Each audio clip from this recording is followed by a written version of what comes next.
ఓం నమ శివాయ చ నమ శివాయ.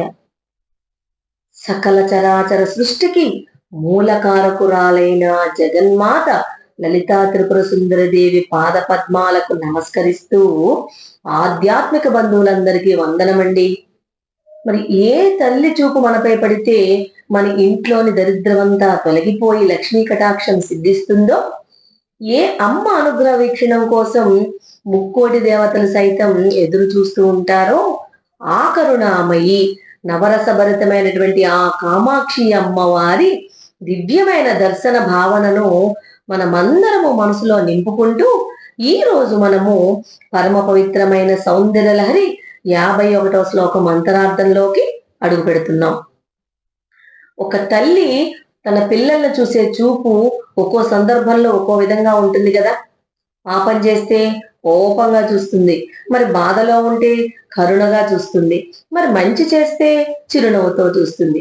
అలాగే ఆ జగన్మాత అయినటువంటి అమ్మవారి చూపు కూడా పరిస్థితిని బట్టి మారుతుంది. కానీ భక్తుడిపై మాత్రం ఎప్పుడు కరుణగానే ఉంటుంది ఆ తల్లి. మరి ఈ రోజు మనం చెప్పుకోబోయే ఈ 51వ శ్లోకం చాలా విలక్షణమైనది. ఎందుకంటే ఒకే ఒక్క శ్లోకంలో అమ్మవారి కళ్ళల్లో పలికేటువంటి 9 రకాల రసాలను, అంటే నవరసాలను ఆ శంకరులు మన కళ్ళకు కట్టినట్లు చూపించారు. ఈ శ్లోకం విన్నా చదివిన అమ్మవారి అనుగ్రహ వీక్షణం మనపై సదా ఉంటుంది. మరి ఎంతో పవిత్రమైనటువంటి పరమ రమణీయమైన ఆ శ్లోకాన్ని ఇప్పుడు మనమందరము భక్తి శ్రద్ధలతో శ్రవణం చేద్దాం.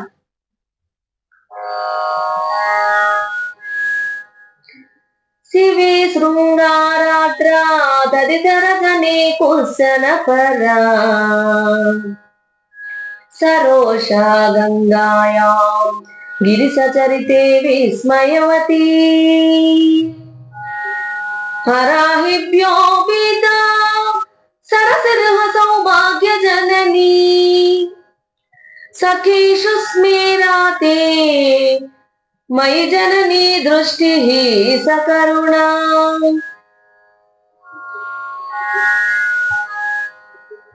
విన్నారు కదా, ఎంతటి అద్భుతమైన మంత్రం ఈ శ్లోకం.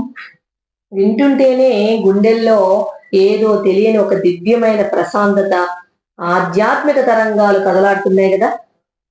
మరి అమ్మవారి ఒక్క చూపులోనే ప్రేమ, అల్లక, ఆశ్చర్యం, భయం, చిరునవ్వు, కరుణ, ఇలా నవరసాలన్నీ ఎలా నిండిపోయాయో ఆదిశంకరుడు అద్భుతంగా వర్ణించారు.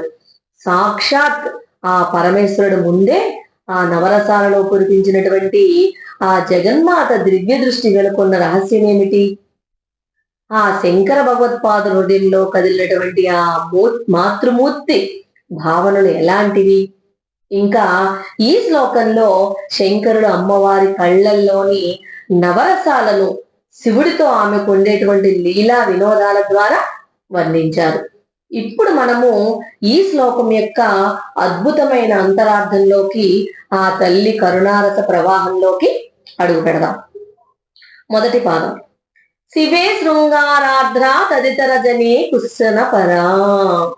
శివే శృంగారార్ద్ర, శివే అంటే తన ప్రాణనాథుడైనటువంటి పరమశివుని వైపు చూసేటప్పుడు. శృంగార ఆర్ద్ర, శృంగారార్ద్ర అంటే శృంగార రసంతో తడిసి మురిసిపోతుందిట, ప్రేమతో మురిసిపోతుందిట అమ్మవారి దృష్టి. అంటే ఇది శృంగార రసం మొదటిది. తదితర జనే కుశన పరా, ఇతర జనే అంటే తదితర జనే, ఆ శివుడు కాకుండా ఇతరులైన కామమోహితుల పట్ల ఎలా ఉంటుందిట? కుశన పరా, అసహ్యాన్ని, ఏవగింపుని, తిరస్కారాన్ని ప్రకటిస్తుందిట. మరి ఇది ఏ రసం? బీభత్స రసం రెండవది. ఇక రెండవ పాదం, సరోషా గంగాయాం గిరిసచరితే విస్మయవతి. గంగాయాం, శివుడు తలపై కూర్చున్నటువంటి ఆ గంగాదేవుని చూసినప్పుడు, ఎందుకంటే సమితి కదండి ఆవిడ. సరోష ఎలా ఉంటుందిట? కోపంతో కూడి ఉంటుందిట. స్త్రీకి సహజమైనటువంటి ఈర్ష్యతో కూడినటువంటి కోపంట. మరి ఇది రౌద్ర రసం మూడోది. గిరిస చరితే విస్మయవతి, గిరిస చరితే గిరీశ అంటే గిరీశుడు. ఎవరు? తన భర్త అయినటువంటి శివుని అద్భుత లీలలను, విచిత్ర గాథలను వింటున్నప్పుడు.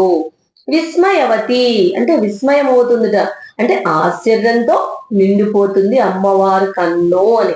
ఇక్కడ ఆశ్చర్యం కదా, ఇది అద్భుత రసం నాలుగోదన్నమాట. హరాహిభ్యో భీత సరసిరుహ సౌభాగ్య జనని. హరాహిభ్యో అంటే శివుడి ఒంటిపై పాకేటువంటి ఆ పాముల్ని చూసినప్పుడు. భీత భయపడినట్టు నటిస్తుందిట, అంటే భయాన్ని ప్రదర్శిస్తుంది అమ్మవారు. మరి ఇది భయానక రసం ఐదవది. సరసిరుహ సౌభాగ్య జనని. సరసిరుహ పద్మాల యొక్క, సౌభాగ్య అందాన్ని, జయిని అంటే జయించే అమ్మవారి కన్ను. అంటే పద్మాల కంటే ఎంతో అందమైన అమ్మవారి కళ్ళు లోకాలను కాపాడే వీరత్వాన్ని కలిగి ఉంటాయని ఇక్కడ అర్థం అన్నమాట. మరి ఇది వీరరసం ఆరోదన్నమాట.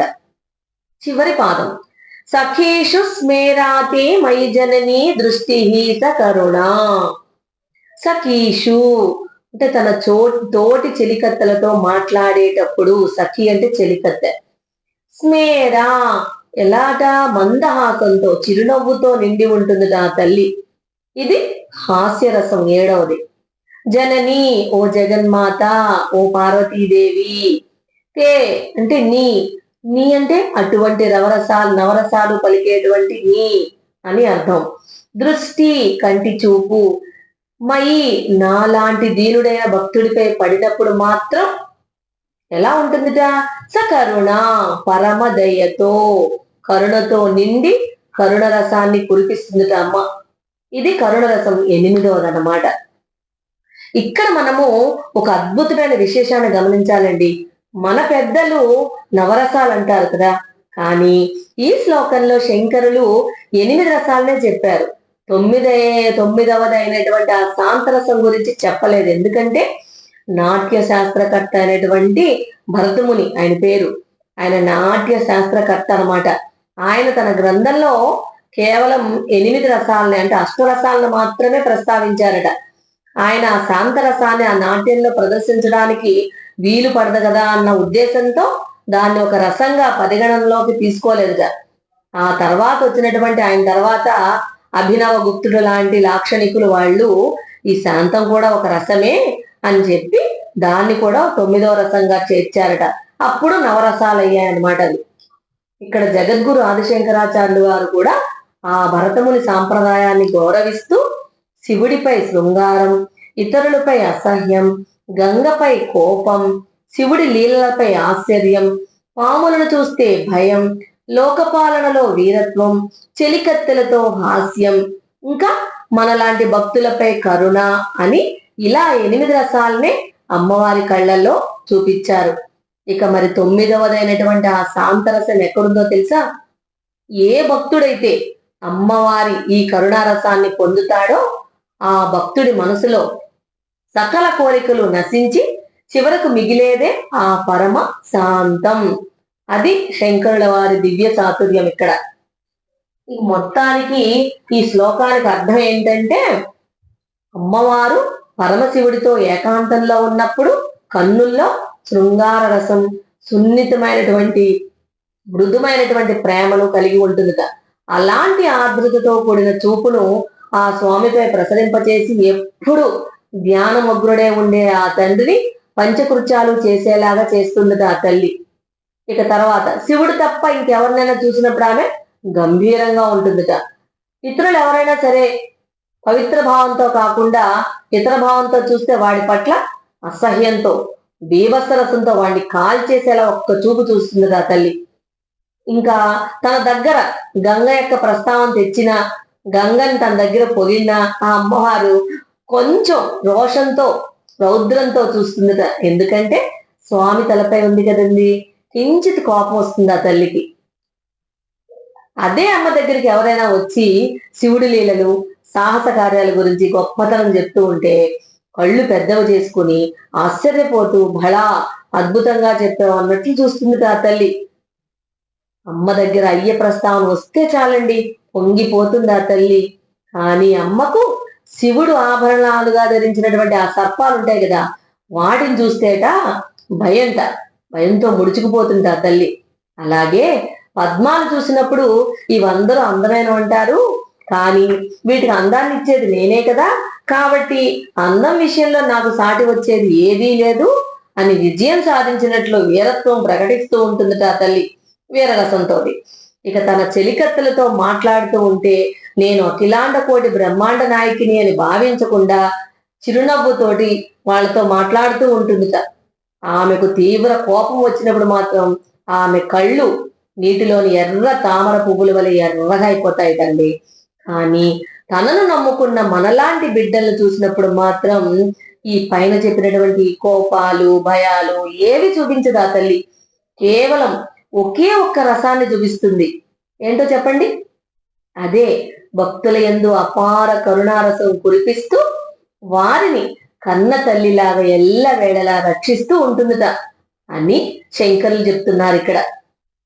ఇక లోకమంతటికి తండ్రి అయినటువంటి ఆ శివుడి దగ్గర అన్ని రసాలు పలికించినటువంటి ఆ అమ్మ తన పిల్లలమైన మన దగ్గరకు వచ్చేసరికి కేవలం దయామయురాలైన కన్ను తల్లిగా మారిపోతుందిటండి. అమ్మ అంటేనే శాంతమూర్తి కదా, మరి ఆ నవరసాలు నీ కన్నుల్లోనే ఉన్నాయి తల్లి అని శంకర్లు ఇక్కడ చెప్తున్నారు. అదండి ఈ శ్లోకం వెనుక ఉండేటువంటి పరమార్థం. గుడిలో అమ్మవారి విగ్రహం వైపు మనం చూస్తున్నప్పుడు అమ్మ కళ్ళు మనల్ని ఎంతటి ప్రేమతో చూస్తున్నాయో కదా అని అనిపిస్తుంది మనకి. కానీ ఆ దివ్యమైన చూపు వెనుక ఉన్న రహస్యాన్ని శంకర భగవత్పాదులు ఇక్కడ అంత అద్భుతంగా మనకి అందించారు. ఈ శ్లోకం మనకిచ్చే గొప్ప సందేశం ఏంటంటే, లోకంలో మనకు ఎవ్వరూ లేకపోయినా, మనల్ని ఎవ్వరూ అర్థం చేసుకునేవారు కరువైపోయినా, మనల్ని ఎల్లప్పుడూ కనిపెట్టుకుని ఉండేటువంటి కన్న తల్లి ఆ జగన్మాత పైనే ఉందండి. మనం చేయాల్సిందల్లా నిష్కల్మషమైన భక్తితో ఆమెను ప్రార్థించడమే. అమ్మవారి కరుణా వీక్షణం ఉంటే లభించిందంటూ ఏదీ లేదన్నమాట. ఒకే ఒక్క వాక్యంలో చెప్పాలంటే, ఒక తల్లి బయట ప్రపంచంలో ఎంత మందితో ఎలా ఉన్నా సరే ఇంటికి రాగానే తన చిన్న బిడ్డను చూసి ఎలాగైతే ప్రేమతో హత్తుకుంటుందో, ఆ జగన్మాత కూడా లోకంలో నవరసాలు పలికించినా కూడా తన భక్తుణ్ణి మాత్రం చూడంగానే కరుణతో అలానే హక్కును చేర్చుకుంటుందిట. మరి మనం ఆ జగన్మాత కరుణా వీక్షణాన్ని మనసారా స్మరించుకున్నాం కదండి. మరి అఖిలాండ కోటి బ్రహ్మాండ నాయకి అయినటువంటి ఆ పరాశక్తి తల్లి అనుగ్రహం మనందరిపై ఎల్లప్పుడూ ఉండాలని ప్రార్థిస్తూ, జై మాతాది, జై లలితాంబికే, స్వస్తి.